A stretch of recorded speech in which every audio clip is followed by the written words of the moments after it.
Good evening, ladies and gentlemen. Welcome to the Monday, January 6th, West Fargo City Commission meeting. Before we start the meeting, I'd ask that everybody but first responders please silence their cell phones. And please join the commission in a pledge of allegiance. I pledge allegiance to the flag of the United States of America and to the republic for which it stands, one nation, under God, indivisible, with liberty and justice for all.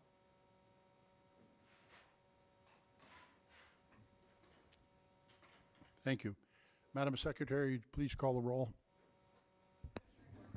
Here. Here. Here. Here. Let the record show that 4 of the commissioners are present. First order of business is to approve the order of the agenda. Commissioner Jorgensen has a point to make. I'd like to make a motion to remove item 5 and move it back to the next city council meeting so as to, we are fully staffed up here with all 5 of us able to make informative decisions. I have a motion to remove item number 5 from the regular agenda. Is there a second? Second. Commissioner Anderson seconds. Been moved and seconded to remove the discussion with regard to bringing the city administrators back into the pay scale. A motion and a second. Is there any further discussion? All those in favor, please signify by saying aye. Aye. Opposed? Motion carried. Please note that item number 5 will be removed from the regular agenda and will be discussed on the next West Fargo City Commission meeting. I make a motion to approve the agenda. Thank you, Commissioner. Second. I have a motion and a second to approve the order of the agenda with the removal of item number 5 from the regular agenda. Is there any discussion? All those in favor, please signify by saying aye. Aye. Opposed? Motion carried. Next order of business is to approve the minutes of December 16th, 2024. They have been distributed. They are in your packet. Motion to approve. Commissioner Zundel moves to approve. Is there a second, please? Second. Commissioner Anderson seconds. Been moved and seconded to approve the minutes from December 16th, 2024 as distributed. Is there any discussion? Hearing none. All those in favor, please signify by saying aye. Aye. Opposed? Motion carried. Building permits. Building permits have been distributed and are in your packets, Commissioners. Move to approve. Commissioner Anderson moves to approve the building permits report. Is there a second? Second. Commissioner Jorgensen seconds. Been moved and seconded to approve the building permits as presented by Planning and Zoning. Is there any further discussion? Hearing none. All those in favor, please signify by saying aye. Aye. Opposed? Motion carried. We are now on the consent agenda. We have items A through G that are on the consent agenda. Motion to approve. Mr. Jorgensen moves to approve. Is there a second, please? Second. Mr. Zundel seconds. Been moved and seconded to approve the consent agenda, items A through G as distributed. Is there any discussion? Hearing none. All those in favor, please signify by saying aye. Aye. Aye. Opposed? Motion carried. Next order of business. We are now in the regular agenda. First order of business is public comment. Madam Secretary, do we have anybody signed up for public comment? Thank you. Mr. Withy, would you please join us? Good evening and welcome. Get that down to my height. Good evening. I am David Withy of 2421 McLeod Drive East. I hope you all enjoyed the holidays. Both I individually and West Fargo TAP as a group appreciate the efforts of the commissioners, administrators, and staff for a successful 2024. Thank you. Now we begin again with 2025. It is human nature to have differing opinions on how to address issues. We hope and pray both you and our administrators will be blessed with the wisdom and perseverance to do what is necessary to continue to provide all taxpayers with the services and resources they require and deserve. What you do takes a lot of time and it's appreciated. Thank you again, and our best wishes to you. Thank you, Mr. Withy. Do we have any additional public comment at this time? We close the public comment portion of our meeting and we move on to number 2, public hearings. Each item will adjourn out of the regular meeting and into a public hearing. And at this point, we have none of the agenda items require a public hearing. So we move on to item number 3. Item number 3 is a presentation on community gardens. Receive and file the information. Mr. Aaron Nelson, the Director of Planning, will be presenting. Good evening and welcome. Good evening, President Dardis and Commissioners. So tonight I will provide a brief overview of recent stakeholder discussions on the topic of community gardens in West Fargo. This is an informational item, so there is no requested action other than to receive and file the information here tonight.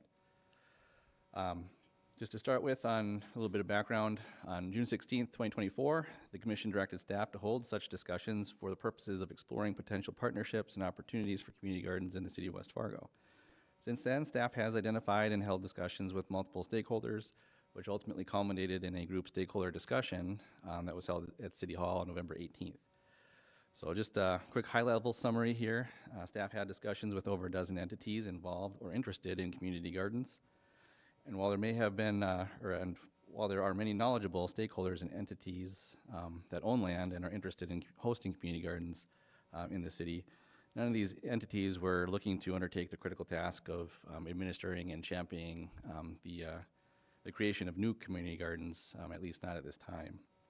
However, it is worth noting that public community gardens have been operated in the city of West Fargo in the past by the West Fargo Parks District, and there are several community gardens in operation here today. Additionally, the Cass Clay Food Partners is a regional entity that is currently engaged in advocacy and support for community gardens and is actively involved in some of the research and advocacy in relation to this very topic. So just wanted to point out those kind of high-level things. Included in your meeting packet tonight is a slide deck that Leslie, our former senior planner, prepared prior to her departure. And I would like to give a special thanks to Leslie, who really led this effort over the past several months and kind of led the charge in reaching out to many of these stakeholders. And so, fortunately, she's not here tonight to present, and so you're stuck here with me. But I'll do my best to answer any questions you all have. There is a lot of text in these slides, and they are included in your meeting packet in full. And so, I'm going to try and stay very high level and let you guys ask me any questions that you might have here.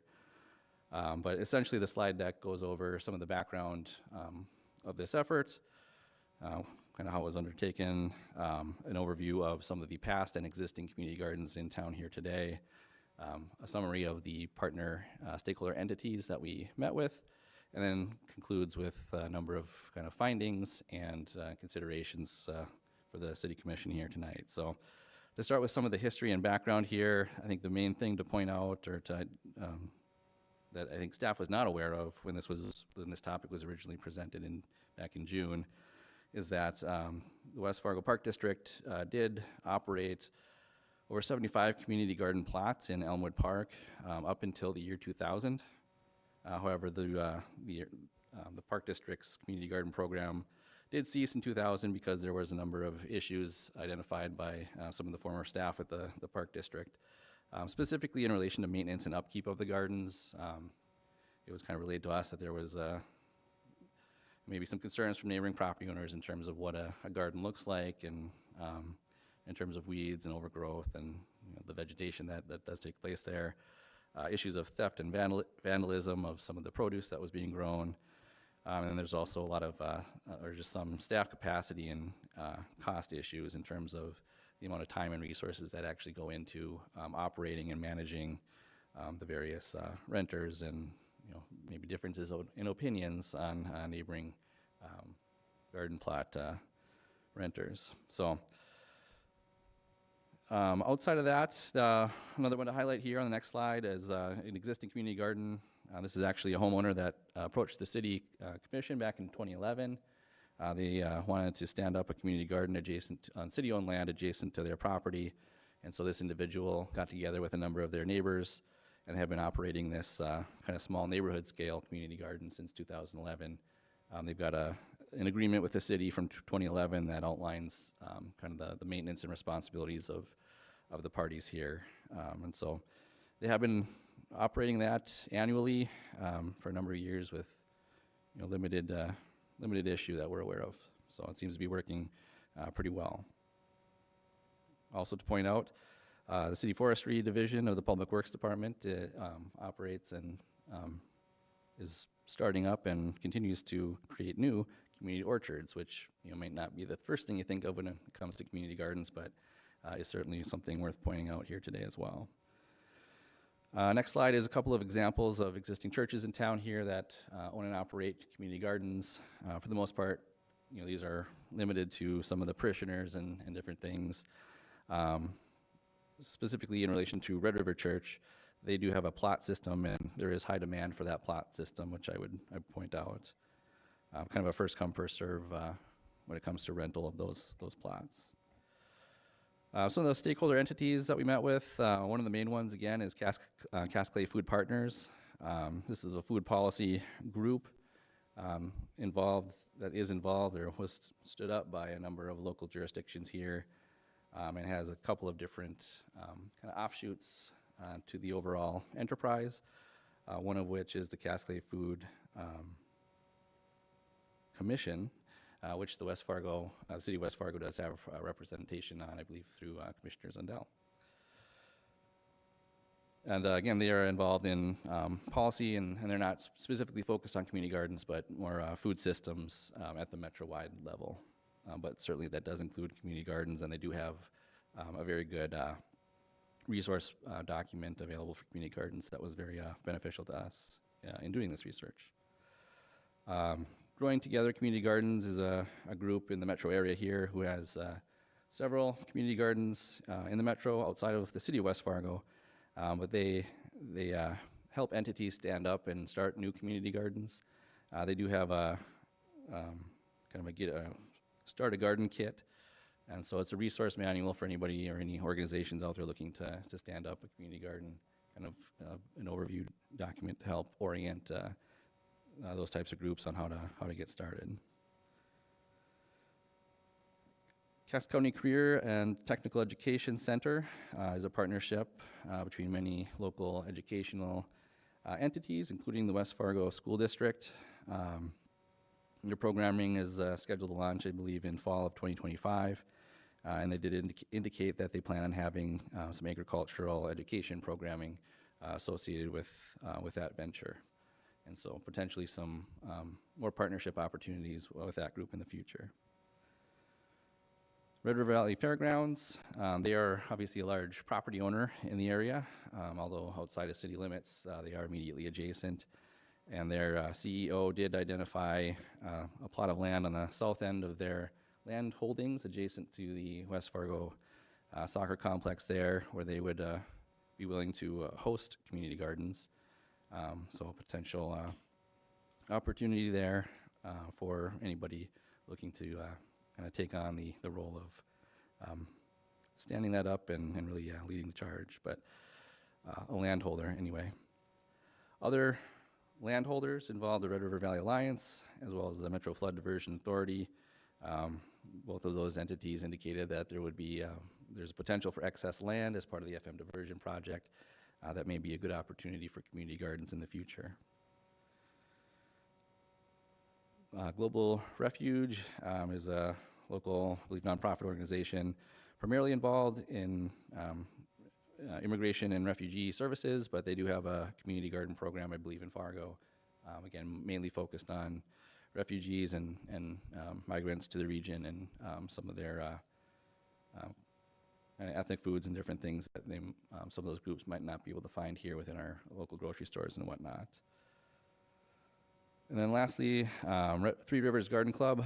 This is a garden club open to the general public for anybody interested in gardening or learning gardening.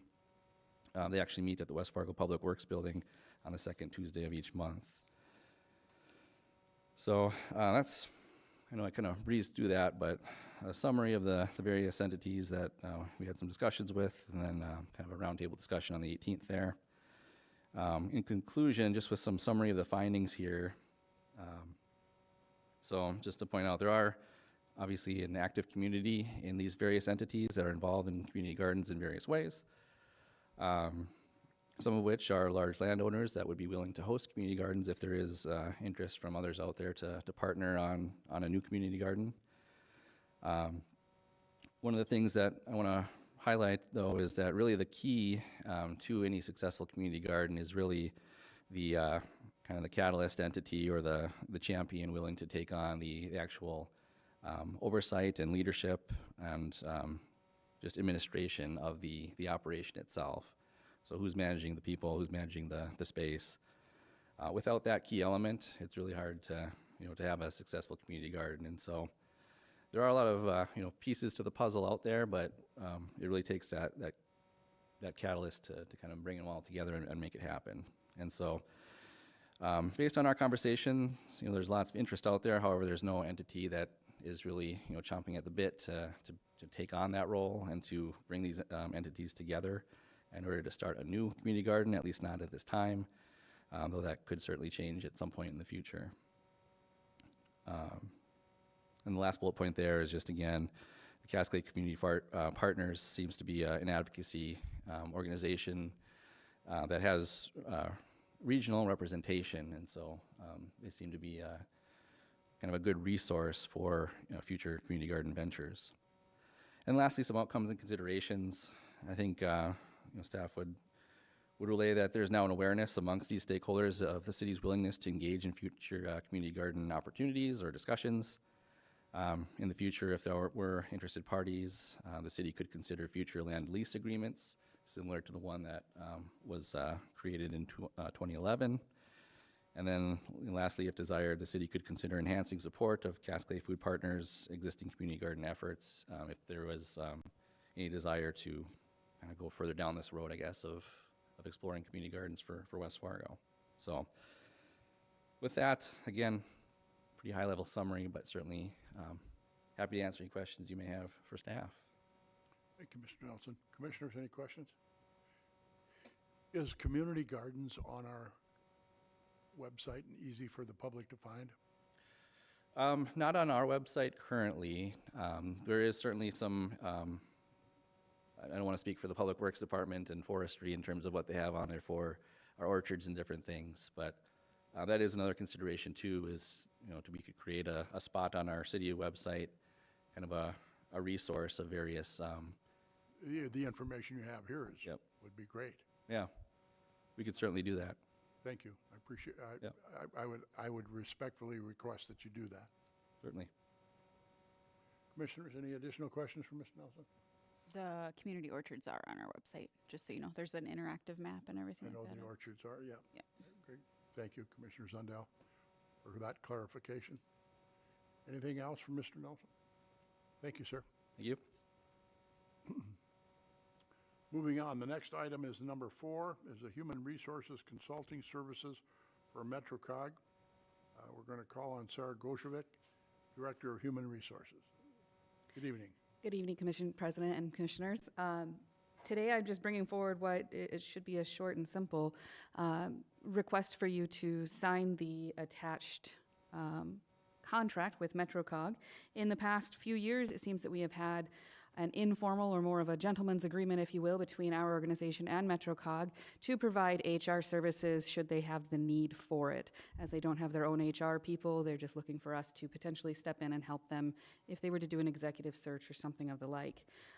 We chose to go the more formal route this time and put a contract into place that will renew on an annual basis, though it does that automatically without having to be presented to the board. So it would go into effect actually as of January 1st of this year, although we are approving it today. Basically, what it does is just make available my office, me specifically, in the event that they do need help with some of these services. For that, we would charge them a $500 flat fee for the first time they access the services, to the extent that that would be used up on an hourly rate at $125 an hour. After that, of course, they would just be charged the extra $125 an hour for any services after that. As far as I can tell through the records, they've only acted on this agreement twice in the past, and so it's not a big lift, if you will, or an extra burden on my office. It would kind of be depends on what it is and when it happens. as far as what that lift would look like. I'll stand for any questions that you guys may have on it. Any questions, Because I just have one. Commissioner? If we just Jorgensen. update the contract and say 2025. Yeah, we need to change the date. This was originally supposed to be presented in December, but with the agendas being as full as they were, it was backed off to this one. And so, yeah, we do need to update it to say 2025. And your office has no issue with this? You're fine with it? Nope. Actually, the only other piece of direction we need from Commission is to know how they would like the contact area to be filled out. I believe it's on page 3, possibly 4. There is a contact as to who would be their primary way to initiate it. Obviously, it is myself, but who they want to be the main representative for the contract. I am happy to stand in that if that is where the Commission's wishes, or if one of you would rather be on that, then that can work too. I would respectfully think that you would be the contact. Commissioners? Got a couple head nods up here. We're in agreement to that. I mean, I want you here forever and forever, but are we able to just say blanket terms like Director of HR? I'm sure we can, or at least it's gonna maybe be a s- start it with mine and say, or current director. Yeah, just so if it's a self-renewing Yep. over and over contract. This is an actionable item, Commissioners. Make a motion to approve. Commissioner Zundell moves to approve. Is there a second? Second. Commissioner Anderson seconds. Been moved and seconded to approve the consulting services for MetroCog for 2025 as presented by Director of Human Resources, Sarah Goshevich. Is there any further discussion? Commissioner Jorgensen. Would there be any need to notify the 2 commissioners that are on the MetroCog about anything, or? The MetroCog has actually already signed the agreement. Okay. So we But I already. mean, if something happens, so those 2 commissioners are aware of something, or is that? I'm not sure. That would be up to you guys. Because we have 2 sitting commissioners on the MetroCog. But this would more be an HR, something Right, from so their that's- I think we're perspective, kind of- so we wouldn't really We're out of be- line with the Right. HR, so Right. it was just a question. Okay. We have a motion and a second. Is there any further discussion? Hearing none, all those in favor, please signify by saying aye. Aye. Aye. Opposed? Motion carried. Thank you. Thank you much. Item number 6, correspondence. Commissioners, our secretary, Emily Hagemeister, has distributed all of the correspondence to you individually that was in your mailboxes, so that correspondence has been distributed. Mr. Scott, who is enjoying some well-deserved vacation, did not have any additional correspondence that he shared with me. So, are there any non-agenda items any commissioner would like to bring forward at this time? Mr. Jorgensen. Back in late December, I was in need of our emergency services, and Chief Nielsen, the fire department, FM ambulance were top notch. Response was great. Chief has kept in contact with me, and really commend the job that our emergency services does for this town. And I'd also like to a big shout out to Hornbachers that they pre-planning, they were prepared for such an event. So Thank you. Our best and a speedy recovery to Rhonda. thank you. Does any department head have any non-agenda item they'd like to bring forward at this time?